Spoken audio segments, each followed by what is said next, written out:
Hello everyone. सो हमने class 11th sociology start किया था और क्लास 11th की सोशोलॉजी की पहली बुक इंट्रोड्यूसिंग सोशोलॉजी को हम कंप्लीट कर रहे हैं और ये एक पूरी सीरीज़ है जिसमें हम पहला चैप्टर सबसे पहले शुरू कर रहे हैं और उस चैप्टर में हम इंट्रोडक्शन पार्ट 1 और पार्ट 2 कंप्लीट कर चुके हैं। इवन हमने पार्ट 3 भी कंप्लीट कर लिया था। हमने कुछ टॉपिक्स यहाँ पे देखे जहाँ पे हमने pluralities and inequalities among societies देखा।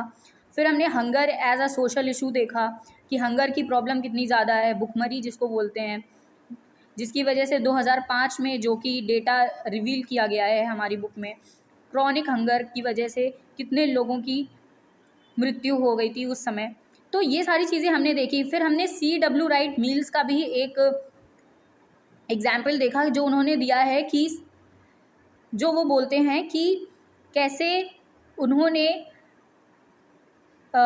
सोशल इमेजिनेशन से पर्सनल और पब्लिक इश्यूज़ को रिलेट किया है और उन्होंने उस चीज़ को सामने लाया है। हम पहले लेक्चर में हमने देखा था कि अमर्त्य सेन जो हैं उन्होंने विलेज को, जो कि सत्यजीत रे हैं, अगर आप पहला लेक्चर देखोगे तो उसमें आपको दिखेगा कि सत्यजीत रे ने विलेज लाइफ को बड़ा रोमांटिसाइज़ किया है और उन्होंने बोला है कि विलेज लाइफ जो है वो एक बहुत अच्छा, मतलब उन्होंने स्टोरी को क्रिएट करते हुए उन्होंने बोला कि इस पे अगर मूवी बनाई जाए तो बहुत अच्छा एक टॉपिक हो सकता है। लेकिन वहीं अमर्त्य सेन बोलते हैं कि विलेज लाइफ में एक दलित का जीवन अगर हम देखें तो वो कैसा होगा, तो वो उस चीज़ को कंट्रास्ट करते हैं और ऑन द कंट्रारी वो विलेज लाइफ को थोड़ा सैडनिंग मोड पे लेके जाते हैं। अब हम इसमें आगे बढ़ते हुए, इसी सीरीज़ में हम आगे बढ़ते हुए हमारे सोशोलॉजी के पार्ट 4 पे जाते हैं, जिसमें अब हम वाकई में पढ़ने वाले हैं कि सोशोलॉजी है क्या और सोशल इमेजिनेशन से कैसे हम सोशोलॉजी तक पहुँचे। सोशल इमेजिनेशन जो है ना, वही सोशोलॉजी के उत्पन्न होने का एक कारण था। तो ये हमने पहले ही देखा कि सोशल इमेजिनेशन जो है, सोशोलॉजिकल इमेजिनेशन जो है, वो एक सेंट्रल कंसर्न बना सोशोलॉजी को स्टडी करने का कि कैसे इंटरकनेक्टेड है वो पूरे सोसाइटी से और पूरे समाज से। तो ये चीज़ हमने देखी। अब इसके बाद हम देखेंगे कैसे एक इंडिविजुअल की चॉइसेस और जॉब मार्केट जो है वो कैसे इकोनॉमिकल, पॉलिटिकल, फैमिलियल, कल्चरल और एजुकेशनल इंस्टीट्यूशन से कनेक्ट करता है। कैसे एक इंडिविजुअल की जो चॉइसेस हैं, जो एक इंडिविजुअल के जो विचार हैं और जो उसके चॉइसेस हैं वो जॉब मार्केट से कनेक्ट करते हैं। इकोनॉमिक, पॉलिटिकल, फैमिलियल, कल्चरल और एजुकेशनल इंस्टीट्यूशंस कैसे कनेक्टेड हैं, हम ये देखने वाले हैं।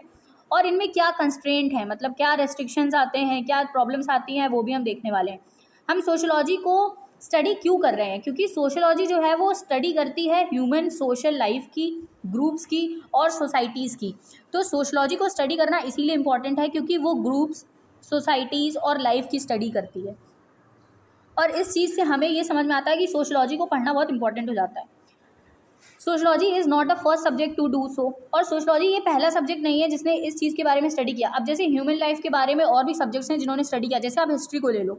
हमने पिछले लेक्चर में IVC की बात की थी, IVC यानी इंडस वैली सिविलाइजेशन की बात की थी। तो उसने भी तो हिस्ट्री को स्टडी किया ना, मतलब हिस्ट्री ने उसको स्टडी किया। और वहाँ पे सोशल लाइफ कैसी थी, कैसे लोग रहते थे, कैसे कपड़े पहनते थे, वो आपने देखा होगा कि वो बीड्स के बने हुए ज्वेलरीज पहन रहे हैं, है ना। आपने देखा होगा कि वो राइस के कुछ कण हमें मिले थे पॉट्स में, जो पॉटरीज मिली थी वहाँ पे। तो ये सारी चीज़ें हमें सोशल लाइफ ही तो दिखा रही हैं। तो हिस्ट्री ऑलरेडी पहले से ही किसी सिविलाइजेशन की, किसी ह्यूमन की या किसी ह्यूमन सिविलाइजेशन की सोशल लाइफ को स्टडी कर रहा है। फिर साथ में अगर हम बात करें कि सोसाइटीज़ को स्टडी करने की बात, तो सोसाइटी भी ये IVC से हम समझ सकते हैं कि IVC की सोसाइटी कैसी थी। ये ऑलरेडी हिस्ट्री जो है वो स्टडी कर रही है। IVC के अलावा अगर हम कोई एग्जांपल लें तो हम ह्यूमन लाइफ की शुरुआत का एग्जांपल ले सकते हैं कि ह्यूमन लाइफ की स्टार्ट कैसी हुई थी, है ना, कि कैसे ह्यूमन लाइफ का स्टार्टिंग हुआ था, कैसे आग का इन्वेंशन हुआ है, कैसे फायर का इन्वेंशन किया गया है। तो ये सारी चीज़ें ना सोशल लाइफ को और सोसाइटीज़ को ही बता रही है, ग्रुप्स को बता रही है कि कैसे आदिवासी लोग थे उस टाइम पे, वो ग्रुप्स में रहते थे, ग्रुप्स में वो खाना खाते थे, हंटिंग करते थे, हंटिंग और गैदरिंग वाली सोसाइटी जो रही है हमारी, तो वो भी तो हिस्ट्री में स्टडीड है ऑलरेडी, है ना। लेकिन सोशियोलॉजी ने ये काम पहले नहीं किया, सबसे पहला काम सोशियोलॉजी का नहीं था। सोशियोलॉजी का काम कुछ और है। सोशियोलॉजी का काम है उन सोसाइटीज़ को ऑब्जर्व करना और आज की सोसाइटी से रिलेट करना। हिस्ट्री का काम क्या है? हिस्ट्री सिर्फ आपको पहले की सोसाइटी के बारे में बताती है कि उस टाइम पे सोसाइटी ऐसी थी, ना कि वो आपको रिलेट करके देती है कि आज की सोसाइटी कैसी है, क्या हमने टीचिंग्स ली, क्या हमने लर्निंग्स ली वहाँ से। ये सारी चीज़ें तो हमें सोशियोलॉजी ही बताती है। क्या इश्यूज़ हैं, क्या प्रॉब्लम्स हैं, ये सारी चीज़ें तो हमें सोशियोलॉजी बताती है। और सोशियोलॉजी जैसे हिस्ट्री कोई रिसर्च, जैसे हिस्ट्री कोई प्रैक्टिकल बेस्ड कोई स्टडी नहीं देता है, हमें सोशियोलॉजी लेकिन प्रैक्टिकल देता है। आप लोग सोचते होंगे कि सिर्फ साइंस में प्रैक्टिकल होता है, सिर्फ बायो केमिस्ट्री और फिजिक्स में प्रैक्टिकल होता है। नहीं, सोशियोलॉजी भी प्रैक्टिकल करता है। तो प्रैक्टिकल बेस्ड जो हमें रिसर्च बेस्ड जो नॉलेज मिलती है वो सोशियोलॉजी देती है, क्योंकि हम पहले दोनों लेक्चर्स में देख चुके हैं कि सोशियोलॉजी एक साइंस है। Sociology is not a subject only, ये एक साइंस भी है। तो ये चीज़ें हमें यहाँ से समझ में आती हैं कि क्या एविडेंस बेस्ड है। जैसे हिस्ट्री तो एविडेंस पे काम करती है कि हाँ एविडेंस मिले हैं। जैसे अभी हम लोगों ने बात किया कि पॉटरीज़ में राइस के कुछ कड़ मिले थे, राइस के कुछ धान के कुछ कड़ मिले थे, तो पता चला कि हाँ आईवीसी में इंडस वैली सिविलाइजेशन के टाइम पे या हड़प्पा की सभ्यता जो है उस टाइम पे चावल की खेती की जाती थी। तो ये चीज़ें ना हमें सोशियोलॉजी बहुत इससे आगे बढ़ जाती है। हिस्ट्री तो आपको सिर्फ उतना उस स्फीयर की नॉलेज दे रही है कि हाँ आईवीसी में ऐसा होता था, ऐसे लोग रहते थे, क्या खाना खाते थे, किस चीज़ की खेती करते थे, कैसा ट्रेड होता है, कौन कौन सी साइट्स हैं, ये चीज़ें आपको देती है। लेकिन सोशियोलॉजी का काम कुछ अलग है। तो ये चीज़ हमें एविडेंट है कि फिलोसफर्स, रिलीजियस टीचर्स, लेजिस्लेटर्स और सिविलाइजेशंस और ईपोक्स, ये सारी चीज़ें हमें पहले से ही बताती हैं। मतलब जितने भी हमारे जो ग्रंथ हैं, जो भी हमारी बुक्स हैं, जो टेक्स्ट हैं जो हमें मिले हैं, वो सारे हिस्ट्री को तो बताते ही हैं ना। This human trait to think about our lives and about our society is by no means confined to philosophers and social thinkers. All of us do have ideas about our own everyday life and about our others life, about our own society and about other society। तो ये चीज़ें हमें यहाँ से समझ में आती हैं कि हमारी सोसाइटी कैसी है, दूसरों की सोसाइटी कैसी है। These are everyday notions, our common sense in terms which we live our lives। लेकिन ये ऑब्जर्वेशंस और आइडियाज़ जो हैं वो सोशियोलॉजी जो है वो एक डिसिप्लिन की तरह आती है सामने। डिसिप्लिन मतलब एक सब्जेक्ट की तरह सामने आती है जिसको वाकई स्टडी करना पड़ा और जो डिफरेंट है, कॉमन सेंस है। जैसे कल का लेक्चर अगर आपने देखा हो तो पार्ट 2, इसी सीरीज़ के पार्ट 2 में हमने ऑलरेडी डिस्कस किया था कि कॉमन सेंस पे आप बता तो सकते हो कि हाँ सोशल स्ट्रक्चर ऐसा होता होगा, सोसाइटी का स्ट्रक्चर सोशल स्ट्रक्चर कहलाता है। नहीं, पर सोशियोलॉजी जो है ना वो कॉमन सेंस से बहुत आगे है। आप कॉमन सेंस के बेसिस पे कुछ समझ सकते हो, लेकिन सोशियोलॉजी कॉमन सेंस पे नहीं चलती है। सोशियोलॉजी फिलोसफिकल रिफ्लेक्शंस और कॉमन सेंस पे नहीं है केवल। सोशियोलॉजी एक बहुत आगे का कॉन्सेप्ट है। आगे का मतलब वहाँ पे रिसर्च भी चलती है। आप बिना रिसर्च के कॉमन सेंस लगाते हो ना कि अच्छा ऐसा होता होगा, हो सकता है ये हो, मतलब ये तुक्का हो गया एक, लेकिन सोशियोलॉजी तुक्के पे नहीं चलती है। Observations of philosophical and religious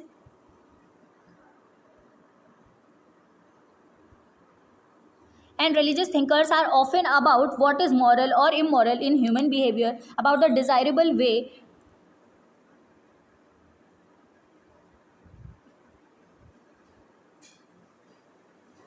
of living and about a good society। जो ऑब्जर्वेशंस हैं फिलोसफिकल और रिलीजियस थिंकर के कि क्या मॉरल है, क्या इमोरल है, ह्यूमन बिहेवियर। मॉरल मतलब क्या नैतिक है और क्या अनैतिक है। जो चीज़ नैतिक है और अनैतिक है वो चीज़ें हमें ऑब्जर्वेशंस देती है। ये कौन बताता है? ये हमें फिलॉसफी बताती है ना कि हाँ ये सही है, ये गलत है। About the desirable way of living, कैसे रहना चाहिए, कैसे एक गुड सोसाइटी का फॉर्मेशन होता है, एक अच्छी सोसाइटी कैसे बन सकती है। सोशलॉजी भी इन चीज़ों से कंसर्न करती है। सोशलॉजी का भी इन चीज़ों से लेना देना है। नॉर्म्स क्या है, वैल्यूज़, नॉर्म्स मतलब क्या रूल्स रेगुलेशन, रीति रिवाज क्या है, वैल्यूज़ क्या हैं। वैल्यूज़ पे भी एक चैप्टर है सोशलॉजी का, वो हम पढ़ेंगे। But its focus it's not on norms and values as they ought to be, वो कैसे होने चाहिए इस पे फोकस नहीं है सोशलॉजी का। बहुत गहराई वाली बात ये है यहाँ पे कि सोशलॉजी जो है वो सिर्फ वो ज़रूर फोकस करती है नॉर्म्स एंड वैल्यूज़ पे, बिल्कुल। सोशलॉजी में एक चैप्टर भी है जो वैल्यूज़ पे बेस्ड है, वो आप पढ़ोगे, लेकिन ये वो वैल्यूज़ नहीं है जो वैल्यूज़ हमें पता है। हम क्या बोलते हैं, वैल्यूज़ हमारी ये नहीं कहती, मतलब हमारी हमारी जो मतलब रीति रिवाज हैं वो हमें ये नहीं सिखाते, हमारे जो कल्चर है वो हमें ये नहीं सिखाता। सोशलॉजी इससे बहुत आगे। सोशलॉजी उन वैल्यूज़ को as a norms and values सिर्फ नहीं ले रहा है कि वो कैसे होने चाहिए, सोशलॉजी इससे मतलब नहीं रखता। सोशलॉजी ये बोलता है कि उन नॉर्म्स एंड वैल्यूज़ का मतलब क्या है, वो क्यों किए गए हैं, as goals that people should pursue. Its concern is the way they function in actual societies. वो क्यों किए गए हैं, कैसे किए गए हैं, अब आपको समझ में आया होगा। नॉर्म्स एंड वैल्यूज़ जो हम लोग आम भाषा में समझते हैं वो ये नहीं है, सोशलॉजी इससे आगे है। सोशलॉजी देखती है कि ये नॉर्म्स एंड वैल्यूज़ आए किस बेसिस पे, ये कैसे परसू किए जा रहे हैं सोसाइटीज़ में, कैसे कुछ अलग अलग सोसाइटीज़ इन चीज़ों को परसू कर रही हैं। ठीक है, तो ये चीज़ें हैं यहाँ पे। अब जैसे इसका एक एग्जाम्पल लेते हैं पहले, फिर आगे बढ़ते हैं। तो एक एग्जाम्पल लेते हैं कि जो नॉर्थ इंडिया है, northern part of our country, जो नॉर्थ इंडिया है, वो नॉर्थ इंडिया में पैट्रियार्कल सोसाइटी देखने को मिलती है। पैट्रियार्कल मतलब पैतृक, पैट्रियार्कल सोसाइटी देखने को मिलती है, जहाँ पे मेल मेंबर जो एल्डर या eldest male member of the family होगा वो हेड होगा फैमिली का। लेकिन वहीं आप सदर्न इंडिया में जाओगे ना तो आपको मैट्रियार्कल सोसाइटी देखने को मिलती है। और ऐसा कुछ नॉर्थ ईस्टर्न पार्ट्स में भी होता है, जो गारो खासी जयंतिया हिल्स हैं वहाँ पे जो ट्राइबल ग्रुप्स रहते हैं वहाँ पे भी मैट्रियार्कल सोसाइटीज़ देखने को मिलती हैं। ऐसे ही केरला के नायर्स का एग्जाम्पल ले सकते हैं। केरला में एक नायर्स करके ट्राइबल पीपल हैं, एक सोसाइटी रहती है, वो ना पैट्रियार्कल नहीं है, वो मैट्रियार्कल है।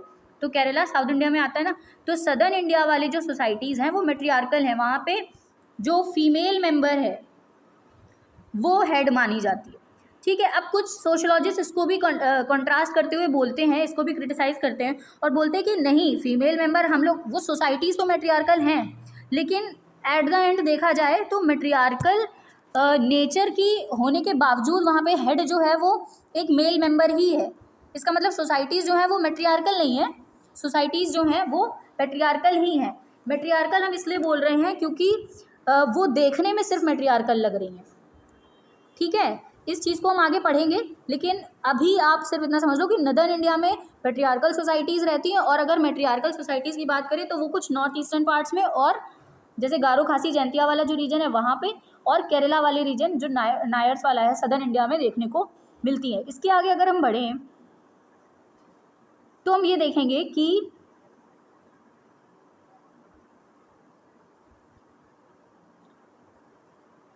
Empirical study. एम्पिरिकल का मतलब कल हमने समझा था कि एम्पिरिकल का मतलब होता है रिसर्च बेस्ड स्टडी जो होती है, जो रिसर्च बेस्ड स्टडी है, वो रिसर्च बेस्ड स्टडी जो होती है वो सोसाइटीज़ की इम्पॉर्टेंट है। रिसर्च नहीं करेंगे तो हमें पता कैसे चलेगा कि सोसाइटी है क्या, है ना, कि सोसाइटी में चल क्या रहा है। तो ये चीज़ें बहुत इंपॉर्टेंट हैं। और एम्पिरिकल स्टडी का मतलब ये नहीं है कि सोसाइटी जो है, सोशलॉजी जो है वो वैल्यूज़ को नहीं कंसर्न करती है, वैल्यूज़ भी इंपॉर्टेंट हैं और वो सोशलॉजी में हम पढ़ते भी हैं, लेकिन यहाँ पे स्टडी ऑफ द सोसाइटी ज़्यादा इम्पॉर्टेंट है।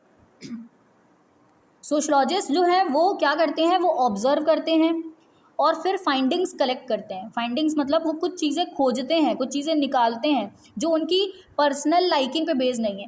वैल्यूज़ हमारी पर्सनल लाइकिंग पे बेस्ड होती हैं। कि जैसे बहुत कॉमन एग्जांपल हमने फर्स्ट लेक्चर में भी लिया था, वो ये कि मोस्टली सोसाइटीज़ में गर्ल्स को रात में बाहर जाना अलाउड नहीं है। ये हमारी पर्सनल लाइकिंग पे बेस्ड है, कहीं पे है कहीं पे नहीं है, तो ये हमारी पर्सनल लाइकिंग पे बेस्ड है, लेकिन ये हर जगह नहीं है। लेकिन सोशलॉजी जो है वो इस चीज़ को, वैल्यूज़ को, इस वैल्यू को नहीं मानती, वो रिसर्च करती है कि इसके पीछे के रीजंस क्या हैं, क्यों ऐसा लोग करते हैं, है ना। तो बस ये चीज़ें हैं, फाइंडिंग्स निकालती है वो। पर्सनल लाइकिंग पे बेस्ड यहाँ पे कुछ नहीं है। ये हम लोग ऑलरेडी पहले लेक्चर में बार बार रिपीट कर चुके हैं और समझ चुके हैं कि सोशलॉजी कभी भी सही और गलत नहीं बताती। वो हमेशा बस इतना बताती है कि कोई चीज़ अगर एग्जिस्ट कर रही है तो क्या रीजंस हैं, क्या चीज़ें हैं, क्या इशूज़ हैं, ये सारी चीज़ें फाइंडिंग्स पे बेस्ड होती हैं। सोशलॉजी खुद की कोई लाइकिंग पे बेस्ड नहीं है। पीटर बर्जर एक बहुत ही इंपॉर्टेंट थिंकर हैं, नाम आएगा इनका बार बार। ये क्या करते हैं, ये एक अनयूजुअल लेकिन इफेक्टिव कंपैरिजन करते हैं। अब देखते हैं किसका कंपैरिजन कर रहे हैं। तो ये कंपैरिजन करते हैं किसका, कि कोई पॉलिटिकल और मिलिट्री कन्फ्लिक्ट होता है, is it of advantage to capture information about the intelligence organs of the opposing side. कोई भी कन्फ्लिक्ट होता है तो इन्फॉर्मेशन को कैप्चर करने के लिए इस्तेमाल किया जाता है। But this is only so because good intelligence consist of information free of बायस। अच्छी इन्फॉर्मेशन वही होती है, कोई इन्फॉर्मेशन अच्छी क्यों है कि उसमें आपकी कोई पर्सनल लाइकिंग ना हो, वो इन्फॉर्मेशन सही हो, बिल्कुल रिसर्च बेस्ड इन्फॉर्मेशन हो, उसमें किसी का कोई पर्सनल लाइकिंग ना हो, सब्जेक्टिविटी ना हो। ऑब्जेक्टिविटी और सब्जेक्टिविटी जैसे दो वर्ड्स आएंगे, उनको अभी समझ लेते हैं। तो ऑब्जेक्टिविटी ये होता है कि किसी भी, ऑब्जेक्टिविटी मतलब ये होता है कि किसी भी अगर आप किसी भी अगर आप टॉपिक पे अगर आप अपने विचार नहीं दे रहे हो, अपने कि आप क्या सोचते हो वो नहीं दे रहे हो, तो आप ऑब्जेक्टिव हो। ऑब्जेक्टिव मतलब आप बिल्कुल जो सही है, जो सही होना चाहिए वही आप देख रहे हो, मतलब आपने ऑब्जर्वेशन किया है। ऑब्जेक्टिविटी को ऑब्जर्वेशन से रिलेट कर लो। और सब्जेक्टिविटी मतलब आप सब्जेक्टिव हो रहे हो, आप अपने बारे में आप अपना बता रहे हो। जैसे आप सब्जेक्टिव आंसर सकते हो तो आप अपनी कहानी भी लगा देते हो उसमें, है ना। तो ऐसे करके आप रिलेट कर लो, क्योंकि कंफ्यूजिंग होता है, काफ़ी बार आएगा ये और पता होना चाहिए। But this is so only because good intelligence consists of information and free of bias. If a spy does his her reporting in terms of ideology and ambitions of his her superiors, his her reports are useless not only to the enemy if the latter should capture them, but also to the spy's own side. The sociologist is a spy in very much the same way. एक sociologist क्या है? एक sociologist वो है जो किसी चीज़ को खोजता है, किसी चीज़ को वो फाइंड आउट करने के लिए उस ग्रुप में जाके रहता है, उस ग्रुप में जाके खड़ा होता है, और अपने विचार नहीं, वो बिल्कुल शांत रहेगा, वो लोगों के विचार सुनेगा, उस पर एक रिपोर्ट तैयार करेगा और वो सामने प्रेजेंट कर देगा, कंक्लूजन ड्रॉ कर देगा। ये बात हम लोग ऑलरेडी फर्स्ट लेक्चर में कर चुके हैं। तो एक सोशलॉजिस्ट बिल्कुल उस स्पाई की तरह है। स्पाई मतलब उस जो दूत होते हैं ना, जो लोग खोजते हैं, जिनको राजदूत बोलते हैं, उनको भेजा जाता है ना। पहले के जो राजा महाराजा होते थे वो स्पाई रखते थे, अभी भी रखे जाते हैं, ठीक है। अब तो उनको एम्बेसडर्स या स्पाई बोल सकते हैं, ठीक है। तो ये सारी चीज़ें करते हैं और विदाउट खुद का उनका कुछ नहीं होता, वो रिपोर्टिंग करते हैं, बस वो देखते हैं अच्छा ये हो रहा है, तो हाँ, उनका खुद का कोई विचार नहीं होता है।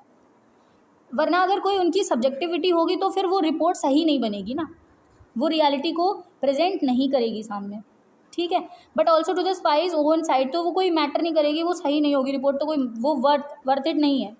The sociologist is a spy in a very same way. His her job is to report as accurately as he she can about a certain terrain. आपको समझ में आ गया होगा कि अभी तक हम लोग वही बोल रहे थे और पिछले 3 लेक्चर्स में हम वही बोल रहे हैं। पिछले दोनों लेक्चर्स में हमने यही बोला है कि सोशोलॉजिस्ट का काम सिर्फ इतना है कि वो जाएगा, वो सोसाइटी में रहेगा, वो सोसाइटी को ऑब्जर्व करेगा, एक रिपोर्ट तैयार करेगा, उसके इश्यूज, उसके सोल्यूशंस वो सामने रख देगा। Does this mean that the sociologist has no social responsibility? अब इसका मतलब, अब आपके दिमाग में ये आ रहा होगा कि क्या सोशोलॉजिस्ट का काम बस इतना ही है कि उसकी कोई सोशल रिस्पॉन्सिबिलिटी नहीं है? To ask about the goals of his her study और the work to which the sociological findings will be applied. कि अब ये जो उसने खोज के निकाला है, ये जो रिपोर्ट तैयार की है, ये लगेगी कहाँ पे, इसको इस्तेमाल कहाँ किया जाएगा? तो उसके पास होती है रिस्पॉन्सिबिलिटी, जैसे किसी एक सिटीजन के पास है। This asking is not a sociological asking, this is like the biologist whose biological knowledge can be employed to heal or kill। जैसे कोई एक साइंटिस्ट है, कोई बायोलॉजिकल नॉलेज रखने वाला व्यक्ति है, तो उसकी नॉलेज, कोई डॉक्टर है, उसकी नॉलेज कहाँ काम आ रही है? वो या तो किसी को बचा सकता है या तो वो किसी को मार सकता है। सेम ऐसे ही सोशोलॉजिस्ट का काम है, वो उस रिपोर्ट को इस तरीके से तैयार करे, इतनी एक्यूरेट होनी चाहिए कि वो सामने रखे प्रॉब्लम्स को एज इट इज़ प्रेजेंट कर दे जैसे कि वो हैं सोसाइटी में। तब उसका अच्छा सोल्यूशन, बेस्ट तो नहीं हो सकता कोई चीज़, लेकिन एट द बेस्ट लेवल निकाला जा सके, ये काम है सोशोलॉजिस्ट का। But this is not a biological question, लेकिन ये बायोलॉजिकल क्वेश्चन नहीं है। Sociology has from its beginnings understood itself as a science. अब देखो वही बात हम लोग बार बार करते आ रहे हैं और सेम चीज़ ये दी गई है। सोशोलॉजी भी बाउंड है साइंटिफिक कैनन्स ऑफ प्रोसीडर से, कैसे करना है, कैसे आपको प्रैक्टिकल करना है, इतना टेम्परेचर होना चाहिए, ये सारी चीज़ें हम लोग पढ़ चुके हैं फर्स्ट लेक्चर में। तो वैसे ही सोशोलॉजी का जो रिसर्च है वो भी ऐसा ही है कि आपको कैसे परफॉर्म करना है, ठीक है। It means that the statements that a sociologist arrives eight must be arrived at through the observation of certain rules. कुछ रूल्स होते हैं जो कि एविडेंस को अलाउ करते हैं, है ना, कि लोग उस पर चेक करें बार बार कि अच्छा ये वैलिड है या नहीं, ये सही है या नहीं, ठीक है। There has been considerable debate, एक डिबेट होनी चाहिए मुद्दों पे। जैसे आप टीवी में देखते हो कोई भी चीज़ लाई जाती, लाइक बहुत सिंपल से एग्जाम्पल लेते हैं हम लोग, जैसे बात की जा रही है यूसीसी को लाने की। यूसीसी क्या है? आर्टिकल 44 हमारा कॉन्स्टिट्यूशन का बोलता है यूनिफॉर्म सिविल कोड की बात। कि यूनिफॉर्म सिविल कोड होना चाहिए हमारे देश में। यूनिफॉर्म सिविल कोड अभी तक लाया नहीं गया है। सिर्फ और सिर्फ एक ऐसा स्टेट जहाँ पे यूनिफॉर्म सिविल कोड है वो है गोवा। ठीक है, पोर्टुगीज़ के जाने के बाद, जब पोर्टुगीज़ ने गोवा को हैंड ओवर किया था इंडिया को, तो उसके बाद गोवा ही एक ऐसा स्टेट था जहाँ पे यूनिफॉर्म सिविल कोड लाया गया। आर्टिकल 44 जबकि कहता है कि स्टेट की रिस्पॉन्सिबिलिटी है कि उसको यूनिफॉर्म सिविल कोड लाना चाहिए, डीपीएसपी है ये। ठीक है, तो ये चीज़ें हैं, लेकिन क्या यूनिफॉर्म सिविल कोड लाया गया? नहीं, अभी तक नहीं लाया गया। उसकी बातें हो रही हैं कि लाया जाना चाहिए। तो वो क्यों नहीं लाया गया? क्योंकि उसके काफ़ी सारे अभी उसमें प्रॉब्लम्स हैं, उसमें डिबेट की जा रही है, उस पर प्रॉपर डिबेट होनी चाहिए, प्रॉपर एक क्वेश्चन आयर होना चाहिए, एक सर्वे होना चाहिए जिसमें लोग बता सकें कि हाँ यूनिफॉर्म सिविल कोड लाएं या ना लाएं, हाँ या ना करके सर्वे होना चाहिए, एक लिस्ट तैयार होनी चाहिए, तब जाके कोई फैसला लिया जाता है। क्योंकि एट द एंड वो एक एक सिटीज़न को इम्पैक्ट डालेगा, है ना। We need not enter this here, लेकिन ये रिसर्च में होता है। But what is relevant here is that sociology in its observation and analysis has to follow certain rules and that can be checked upon by others. और बार बार हम वही बात बोल रहे हैं कि कॉमन सेंस से नहीं होती सोशियोलॉजी को सोशियोलॉजी रिसर्च पे बेस्ड है, रिसर्च की जाती है, एक साइंस की तरह है जहाँ पे प्रैक्टिकल्स किए जाते हैं, जहाँ पे आपको एम्पिरिकल स्टडी की जाती है, एम्पिरिकल मतलब रिसर्च बेस्ड स्टडी की जाती है। अब आते हैं सोशियोलॉजी एंड कॉमन सेंस पे, और इस टॉपिक को हम लोगों को आज कंप्लीट करना है। तो सोशियोलॉजी का अभी हमने देखा कि सोशियोलॉजी जो है वो डिफरेंट है फिलोसफिकल ऑब्जर्वेशन। फिलोसफी क्या होती है? फिलोसफी ये होती है ना कि आपने थोड़ा दुनिया को जान लिया, फिर आप फिलोसफी वाली बातें कर रहे हो, अच्छा ऐसा होता है, ऐसा करोगे तो ऐसा हो जाएगा, पता होता है या नहीं होता है ये पता नहीं है, लेकिन फिलोसफी वाली बात इम्पॉर्टेंट है। लेकिन फिलॉसफी वाली बातें ना इंसान की पर्सनल की मतलब वो होती है, वो क्या सोचता है, इस पे बेस्ड होती है। सोशलॉजी ये नहीं है, ठीक है। तो सोशलॉजी जो है वो डिफरेंट है कॉमन सेंस ऑब्जर्वेशन से। कॉमन सेंस हमें एक्सप्लेन करता है कि जनरल बेस्ड क्या एग्जाम्पल है, जनरल क्या है, इन जनरल पर्पस हम क्या बोल रहे हैं, ठीक है। इंडिविजुअलिस्टिक एक्सप्लेनेशन है, ठीक है। A naturalistic explanation for behaviour rest on the assumption that one can really identify natural reasons for behaviour. लेकिन सोशोलॉजी जो है वो ब्रेक डाउन करता है, ठीक है। अब नेचुरलिस्टिक और सोशोलॉजिस्ट का जो थिंकिंग है, एक पॉवर्टी के एग्जाम्पल से देखते हैं, बुक में दिया है हमारी, इंपॉर्टेंट है। पॉवर्टी के एग्जाम्पल से समझते हैं क्या है। People are poor because they are afraid of work. लोग पुअर क्यों हैं? क्योंकि वो एफ्रेड हैं, काम नहीं करना चाहते, ये नेचुरलिस्टिक सोच है। And are unable to budget properly, अपना खर्चा वो अनेबल है, मतलब उस खर्चा है उसको रेगुलेट नहीं कर पाते, उसको सही से समझ नहीं पाते कि कहाँ खर्च करना चाहिए कहाँ नहीं। सफ़र्स फ्रॉम लो इंटेलिजेंसी की कमी है और शिफ्टलेसनेस, ठीक है। लेकिन सोशलॉजी क्या बोलती है? सोशलॉजी बोलती है कि कंटेम्प्रेरी पॉवर्टी जो है वो स्ट्रक्चर ऑफ इनइक्वालिटी पे बेस्ड है। हमारी सोसाइटी उस हिसाब से स्ट्रक्चर्ड है, इनइक्वालिटी ऐसी है हमारी सोसाइटी में।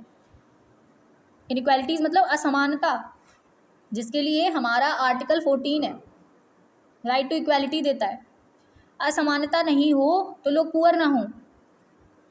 And is experience by those who suffer from chronic मतलब लंबे समय से चला आ रहा है, इरेगुलरिटी ऑफ वर्क को रेगुलर वेज में नहीं दिया जा रहा है। लो वेजेस मतलब कम सैलरी पे लोग काम कर रहे हैं, कम तनख्वाह पे लोग काम कर रहे हैं, ये जयराम जी ने बोला है।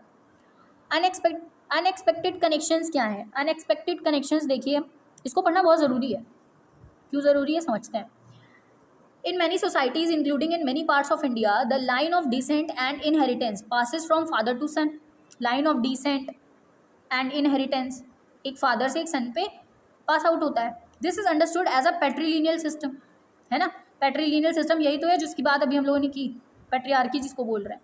Keeping in mind that women tend not to get property rights, the government of India in the aftermath of the Kargil war decided that financial compensation for the death of Indian soldiers should go to their widows so that they were provided for, ठीक है। कि property जो है वो father की property जो है वो विमेन को नहीं देनी चाहिए, मतलब ऐसा देनी चाहिए ऐसा कोई थॉट था ही नहीं, ऑटोमेटिकली वो सन के पास जाएगी। गवर्नमेंट ऑफ इंडिया पहली बार ऐसा डिसाइड करती कि कारगिल वॉर के दौरान जो भी फाइनेंशियल कंपेंसेशन मिलना चाहिए विडोज़ को, जो विधवा औरतें हैं उनको देना चाहिए, बिकॉज वो कैसे जीवन यापन करेंगी अपना। The government had certainly not anticipated the unintended consequence of this decision, उनको पता नहीं था। It led to many forced marriages of the widows with their brother in law, तो उनको, गवर्नमेंट को नहीं पता था कि इसका ये इम्पैक्ट हो सकता है। अब यहाँ पे सोशलॉजी का इंपॉर्टेंट रोल है। सोशलॉजी वही निकालती है ना कि कोई स्कीम, कोई पॉलिसी लाई गई है तो उसका पर्टिकुलर बंदे पे क्या असर पड़ेगा, क्या उसकी वजह से क्या आफ्टरमैथ हो सकते हैं, उसकी वजह से क्या प्रॉब्लम्स क्रिएट हो सकती हैं। क्या प्रॉब्लम हुआ इस डिसीजन का, जो ये जो गवर्नमेंट का डिसीजन था कि विडोज़ को फाइनेंशियल कंपनसेशन देना चाहिए, तो लोग क्या करवाने लगे, लोग ज़बरदस्ती फोर्स्ड मैरिजेस करवाने लगे विडोज़ की ब्रदर इन लॉ से, ठीक है।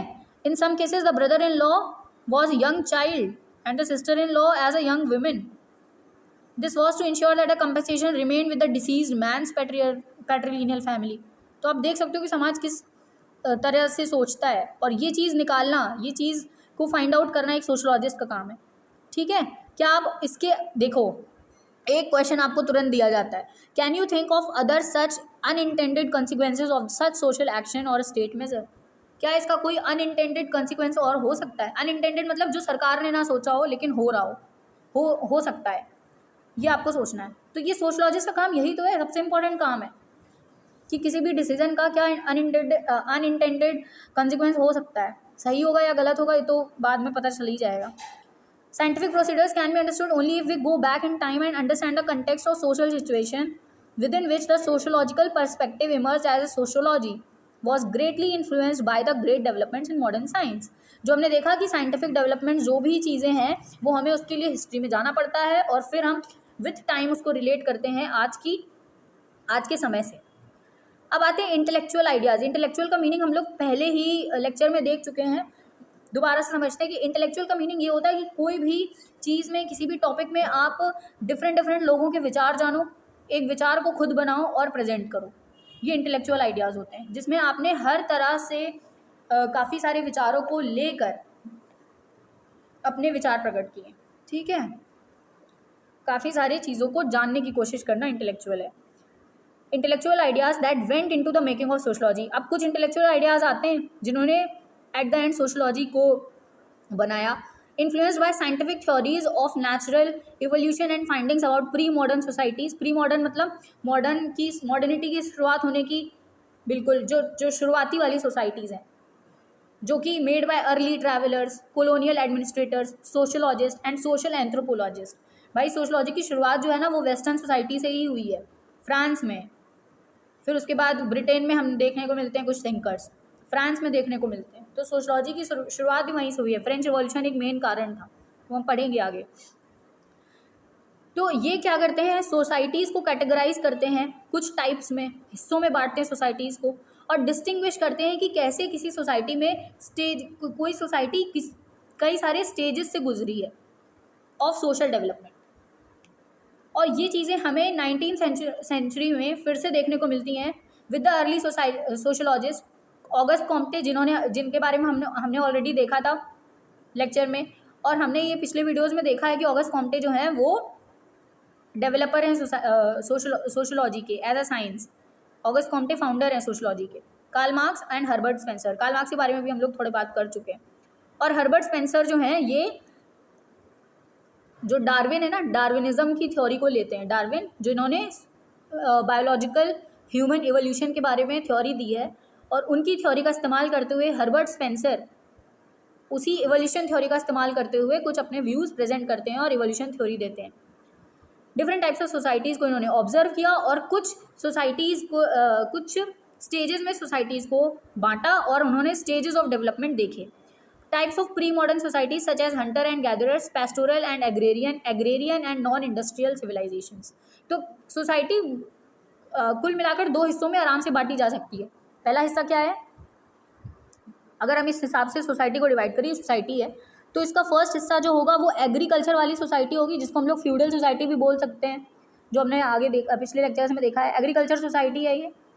और दूसरी सोसाइटी हो जाएगी इंडस्ट्रियलाइज्ड सोसाइटी, जिसमें इंडस्ट्रीज, ये चीज़ें हमने देखी। फिर हमने देखा कि मॉडर्न सोसाइटी जिसमें इंडस्ट्रियलाइजेशन आ जाता है। ये इवोल्यूशनरी विजन है जो कि वेस्ट में देखने को मिला और वो जाके मोस्ट एडवांस सोसाइटीज़ हो जाती हैं। वेस्ट में देखने को मिला और वो जाके एडवांस सोसाइटीज़ हो जाती हैं। नॉन वेस्टर्न सोसाइटीज़, यानी अगर हम ईस्टर्न सोसाइटीज़ की बात करें, जिसमें इंडिया भी एक उदाहरण है, वो क्या थी? वो अंडर डेवलप्ड थी। अंडर डेवलप्ड यानी लेस डेवलपमेंट होता है वहाँ पे, क्योंकि वहाँ पे इंडस्ट्रीज़ नहीं है, वो अभी भी एग्रीकल्चर परसू कर रही हैं। अब आप इसको आज के अगर कॉन्टेक्स्ट में देखें तो आप अफ्रीका को ले सकते हो। अफ्रीका अभी भी इतना ज़्यादा अंडर डेवलप्ड है, इतना ज़्यादा बीमारियाँ वहाँ से स्टार्ट होती हैं। तो अफ्रीका जो है ना, वो बहुत ज़्यादा अंडर डेवलपमेंट है कि उसको लेना तक नहीं पसंद करते इंटरनेशनल ऑर्गेनाइजेशंस में। तो सबसे मेन रीज़न ये है, अफ्रीका को चेयर नहीं देते हैं बड़े बड़े ऑर्गेनाइजेशंस में, क्योंकि वो अंडर डेवलप्ड है, जीडीपी उतनी ज़्यादा नहीं है। ये सारे रीजंस हैं। जीडीपी मतलब ग्रॉस डोमेस्टिक प्रोडक्ट, जो कि कंट्री की ग्रोथ को मेज़र करता है। तो इंडियन कॉलोनियल एक्सपीरियंस जो है वो इस चीज़ पे प्रकाश डालता है, क्या कि इंडिया की सोशोलॉजी जो है वो इस टेंशन को रिफ्लेक्ट करती है कि हम अगर ब्रिटिश कॉलोनियलिज्म में जाएं और उन इंटेलेक्चुअल और आइडियोलॉजिकल रिस्पॉन्स को देखें तो हमें समझ में आता है कि उस टाइम की सोसाइटी और आज की सोसाइटी में कितना फ़र्क है, उसके पहले की सोसाइटी में और आज की सोसाइटी में कितना फ़र्क है। पहले रेलवेज़ नहीं थी हमारे यहाँ, ब्रिटिश के आने से रेलवेज़ बनी। रेलवेज से क्या चीज़ें बदली, ट्रांसपोर्टेशन कैसे स्टार्ट हुआ, ट्रेड तो पहले भी होता था लेकिन तब कैसे ट्रेड होता था और अब कैसे होता है। ठीक है, तो ये चीज़ें हमें देखने को मिलती हैं, ये एक ट्रांजिशन क्रिएट करती हैं प्री सोसाइटीज़ में और मॉडर्न सोसाइटीज़ में। डार्विन के आइडियाज़ को लेते हुए, जो डार्विन है ये एक बायोलॉजिस्ट हैं और इन्होंने बायोलॉजी में बहुत ही important theory of human evolution दी है कि पहले मैन कैसे मतलब जो एप्स के बाद ह्यूमन कैसे बना, है ना, तो कैसे डेवलपमेंट हुआ, ये सारी चीज़ें डार्विन ने काफ़ी अच्छे से एक्सप्लेन किया हुआ है। और इसी की हेल्प से हर्बर्ट स्पेंसर जो हैं सोशोलॉजिस्ट, उन्होंने सोशोलॉजी का इवोल्यूशन इस्तेमाल किया, सोशोलॉजी का इवोल्यूशन की थ्योरी दी है। Society was often compared with living organism and efforts were made to trace its growth through stages comparable to those of organic life. This way of looking at a society as a system of parts, each part playing a given function, influenced the study of social institutions like the family or the school or structures such as stratification. अब ये line में इतनी सारी चीज़ें दे दी गई हैं कि इनको आप सेपरेट चैप्टर्स में पढ़ते हो, इतने बड़े बड़े टॉपिक्स हैं ये। पहला टॉपिक ये है कि आप पार्ट्स में सोसाइटी को पढ़ रहे हो, पार्ट्स में सोसाइटी को डिवाइड कर रहे हो और हर पार्ट एक अलग रोल प्ले कर रहा है, एक डिफरेंट फंक्शन प्ले कर रहा है। इसी वजह से हर्बर्ट स्पेंसर जो हैं, जिन्होंने इस थ्योरी का इस्तेमाल किया, हर्बर्ट स्पेंसर जो हैं वो एक फंक्शनलिस्ट हैं। आपको ऐसे नाम मिलेंगे, तो वो एक फंक्शनलिस्ट हैं। क्यों? क्योंकि उन्होंने डिफरेंट पार्ट्स ऑफ सोसाइटी को और उन पार्ट्स के डिफरेंट फंक्शंस को स्टडी किया और उन्होंने बोला कि हर पार्ट सोसाइटी का एक डिफरेंट फंक्शन, एक डिफरेंट रोल प्ले करता है, इसलिए वो फंक्शनलिस्ट हैं। नेक्स्ट यहाँ पे जो चीज़ दी गई है, नेक्स्ट चीज़ क्या है? नेक्स्ट चीज़ दी गई है कि हर पार्ट एक, ये तो हमने देख लिया, और उस पार्ट में उन्होंने बोला है सोशल इंस्टीट्यूशंस की बात। सोशल इंस्टीट्यूशंस क्या है? जैसे कि फैमिली, और ये हम पहले देख चुके हैं, फैमिली, गवर्नमेंट, है ना, ये सब सोशल इंस्टीट्यूशंस हैं। फैमिली, इनका स्ट्रक्चर कैसा है? स्ट्रक्चर्स अलग अलग हैं, उन स्ट्रक्चर्स के अलग अलग होने से लेयर्स क्रिएट होती है। लेयर्स को हम बोलते हैं स्ट्रेटा, लेयर्स का दूसरा नाम है स्ट्रेटा। और उस स्ट्रेटा की वजह से आता है सोशल स्ट्रैटिफिकेशन, नया वर्ड है कि सोशलॉजी कैसे एम्पिरिकल रियलिटी को स्टडी करती है। Enlightenment of an European intellectual movement late in the 17th and 18th century emphasized the reason and individualism. There was also great advancement of scientific knowledge and growing conviction that methods of natural sciences should and could be extended to human affairs. For example, poverty का example लिया, क्या example लिया poverty का? Is far seen as a natural phenomena. Natural जैसे naturalist अभी जो हमने thought देखा पॉवर्टी को लेके, वो ये था कि काम नहीं करोगे तो कहाँ से पैसा मिलेगा, इसीलिए गरीब हो, पढ़ाई नहीं की, है ना, ये चीज़ें हैं। लेकिन सोशलॉजिस्ट क्या देख रहा है कि अरे इनइक्वालिटीज़ है सोसाइटी में, इसलिए पॉवर्टी है। तो ये सोशल प्रॉब्लम है, ठीक है, एक इंडिविजुअल से सोशल प्रॉब्लम आने लगी, caused by human ignorance and exploitation. और क्यों होती है? क्योंकि इग्नोर किया जा रहा है इनइक्वालिटीज़ को और एक्सप्लॉइट किया जा रहा है। भाई ज़मीन, ये बहुत अच्छे से एग्जांपल इसका हम समझ भी चुके हैं कि ज़मींदार जो कैपिटलिस्ट बने वो कैसे लेबर जो सोसाइटी थी उसको एक्सप्लॉइट करते थे, जो हमने पिछले लेक्चर में देखा। और इससे ये कैसे हमें पता चला? ये सर्वे से पता चला। जो थिंकर्स हैं अर्ली मॉडर्न सोसाइटी के, वो इस प्रोग्रेस को दिखाते हैं एज अ सोशल इल, बोलते हैं कि ये सोशल बीमारी है। ऑगस्ट कॉम्टे फ्रेंच स्कॉलर है, इन्होंने डिस्कवरी की थी, फ्रेंच रिवॉल्यूशन के बाद सोशलॉजी आती है सामने। Consider to be the founder of sociology, believe that sociology would contribute to the welfare of humanity. तो इन्होंने इसीलिए तो सोशलॉजी की डिस्कवरी की कि सोशलॉजी कुछ अलग करेगी, कुछ भला करेगी लोगों का। Understanding how far reaching change industrialisation brought about was, क्या चेंजेस इंडस्ट्रियलाइजेशन की वजह से आए, कैसे सोसाइटीज़ में जो डिफरेंट क्लास के लोग थे, कोई ब्लैक स्मिथ है, कोई पॉटर है, कोई शेफर्ड है, वो कैसे कैसे बदले, वो कैसे लेबर क्लास में जाके इंक्लूड हो गए, और कैसे पीजेंट्स जो बड़े फार्मर्स थे, जो रिच फार्मर्स थे, फ्यूडल लॉर्ड्स थे, वो जाके क्या हो गए, वो कैपिटलिस्ट बन गए, वो बिजनेसमैन बन गए। ये सारी चीज़ें चेंज हुई, ये बदलाव आए हैं सोसाइटी में, ठीक है। इसके बाद क्या है, अर्बन सेंटर्स बने, एक्सपैंड करने लगे। अर्बन सेंटर्स मतलब अर्बन सिटी लाइफ आने लगी। इंडस्ट्रियलाइजेशन ने काफ़ी चीज़ें की, ओवर क्राउडिंग ऑफ स्लम्स, ये हमने देखा है, सैनिटेशन की प्रॉब्लम, पुअर लिविंग कंडीशंस, ये सारी चीज़ें हम पहले ही पढ़ चुके हैं। और कैसे नए सोशल इंट्रैक्शंस बने। सुसाइड की थ्योरी दरखाइम देते हैं, इमाइल दरखाइम एक थिंकर है, वो सुसाइड की थ्योरी देते हैं। Because of stress, because of low wages, लोग अपने घर को नहीं चला पा रहे थे, तो वो सुसाइड अटेम्प्ट करते हैं। ऐसे सुसाइड ज़्यादा इंक्रीज़ हो गया सोसाइटीज़ में। ये सारी चीज़ें हैं। और ये जो पोएम हमने देखी, ए दिल है मुश्किल जीना यहाँ, ज़रा हट के ज़रा बच के, ये पोएम हमने लास्ट टाइम देखी थी लास्ट लेक्चर में, जो मुंबई की सोसाइटी को दिखा रही है कि मुंबई कैसी है एज अ सोसाइटी, मुंबई की लाइफ कैसी है। ये चीज़ें हमें समझ में यहाँ से आती हैं। अब the factory and its mechanical division of labor were often seen as a deliberate attempt to destroy the peasant, the artisan, as well as the family and local community. ऐसा माना जाता है कि फैक्ट्रीज का स्टैब्लिशमेंट ही इसीलिए हुआ था, business को एक्सपैंड करना, लेबर क्लास को क्रिएट करना। और लेबर क्लास को क्रिएट करने की वजह से जो हमने लास्ट लेक्चर में भी देखा कि जो फार्मर्स थे, जो खेती करते थे, वो जाके लेबर बन गए, वो फैक्ट्री में काम करने लगे, ऑपरेशन होने लगा। ऑपरेशन कौन कर रहा है? ऑपरेशन मतलब उनको प्रताड़ित कौन कर रहा है?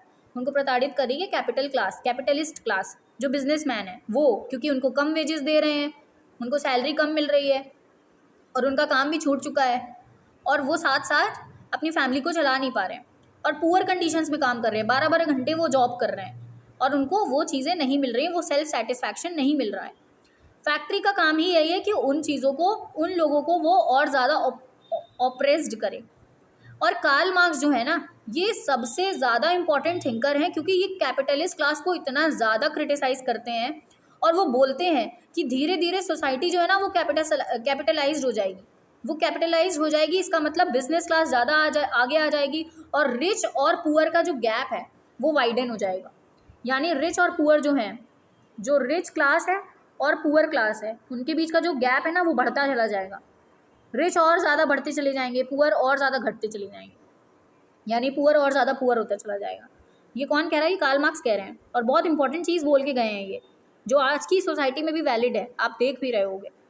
तो कार्ल मार्क्स इस फैक्ट्री को ऑपरेसिव बोलते हैं। ऑपरेसिव मतलब प्रताड़ना वाली फैक्ट्री को, प्रताड़ना जो करती है, प्रताड़ित करती है, उसको बोलते हैं। येट पोटेंशियली लिबरेटिंग, और बढ़ रही है, फिर भी बढ़ रही, लिबरेट हो रही मतलब वो बढ़ रही है फ्रीडम के साथ।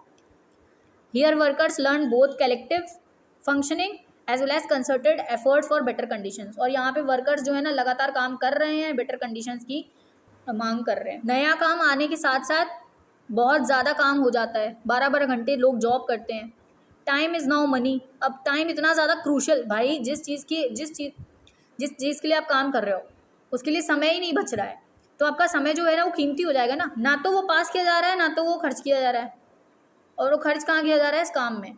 ये सारी चीज़ें हमें दिखाती हैं कि इंडस्ट्रियलाइजेशन के बाद सोसाइटी कैसी बदलती है, और उस बदलाव से सोसाइटी कैसे एक क्लास दूसरे क्लास को ऑप्रेस करती है। एक क्लास कौन सी, रिच क्लास, और ऑप्रेस करने के लिए किसको, पुअर क्लास को। कार्ल मार्क्स रिच क्लास को बर्जियोजी और पुअर क्लास को प्रोलेटारिएट भी नाम देते हैं। ये हम आगे पढ़ेंगे जब कार्ल मार्क्स को पढ़ेंगे।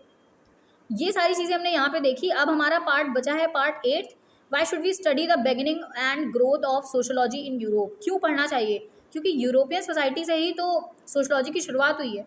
यूरोपियन सोसाइटी में फ्रांस से सोशोलॉजी की शुरुआत हुई है। जब फ्रेंच रिवॉल्यूशन आया, जब ये प्रताड़ना इतनी ज़्यादा हो गई कि जो पुअर क्लास है वो विद्रोह पे आ गई, उन्होंने लड़ाइयाँ करने लगी अपने अधिकारों के लिए, और फिर जाके कॉन्स्टिट्यूशन ड्रॉ किया जिसमें वो राइट्स की मांग करते हैं, जहाँ पे उनको 4 फंडामेंटल राइट्स दिए जाते हैं,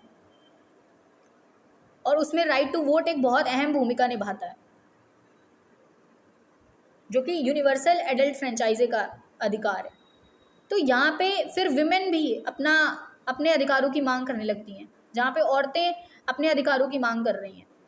ये चीज़ें हमें सोशोलॉजी के ग्रोथ का और सोशोलॉजी के जन्म का एक पीछे का कारण है, जो हमें देता है सामने कि कैसे सोशोलॉजी आती है सामने, और क्यों स्टडी करना इम्पोर्टेंट है यूरोपियन सोसाइटी को, क्योंकि ट्रांजिशन तो इंडियन सोसाइटी भी उसी से हो रही है। फिर ग्रोथ कैसे हुई सोशोलॉजी की इंडिया में, और फिर स्कोप क्या है सोशोलॉजी का अदर सोशल साइंसेज डिसिप्लिन से, जो कि हमने देखा भी था पिछले लेक्चर में। तो ये सारी चीज़ें अभी हमें पढ़नी है, और इस चीज़ को इतना ज़्यादा डिटेल में एक्सप्लेन करने का सिर्फ ये मोटो है कि आपको समझ में आ जाए कि मतलब क्या है, क्योंकि ये पहला चैप्टर है, और पहले चैप्टर को समझना इसलिए इम्पॉर्टेंट है क्योंकि ये आपको सोशोलॉजी क्या चाहती है, सोशोलॉजी क्या समझाती है, ये सब बता रहा है। कैपिटलिज्म अगर आपको नहीं पता होगा, डायलेक्टिक नहीं पता होगा, एम्पेरिकल क्या होता है, फेमिनिस्ट थ्योरीज क्या होती है, सोशल कंट्रेंट्स क्या होते हैं, वैल्यूज़ क्या होती हैं, सोशोलॉजी क्या बताना चाह रही है, ऑब्जेक्टिविटी सब्जेक्टिविटी क्या होती है, तो फिर आप सोशोलॉजी को सिर्फ रट पाओगे, जो कि काफ़ी सारे वीडियोस में हो भी जाएगा। 1 घंटे में अगर आप एक चैप्टर को ख़त्म कर सकते हो, तो अब इसका मतलब आप चीज़ों को डीपली डेप्थ में अंडरस्टैंड नहीं कर रहे हो, सब्जेक्ट की डेप्थ में आप जा ही नहीं रहे हो। और सब्जेक्ट की डेप्थ, आर्ट्स का एक मेन, ह्यूमैनिटीज़ लेने का एक यही मोटो होना चाहिए कि आपको सब्जेक्ट से इतना प्यार है कि आप उसकी डेप्थ में जा रहे हो, और जो आपको बहुत ज़्यादा एग्जाम्स में हेल्प करने वाला है। पॉलिटी को कुछ लोग रटते हैं, पॉलिटिकल साइंस को रटने से कभी वो याद ही नहीं होती है, आप उतनी बार भूल जाओगे।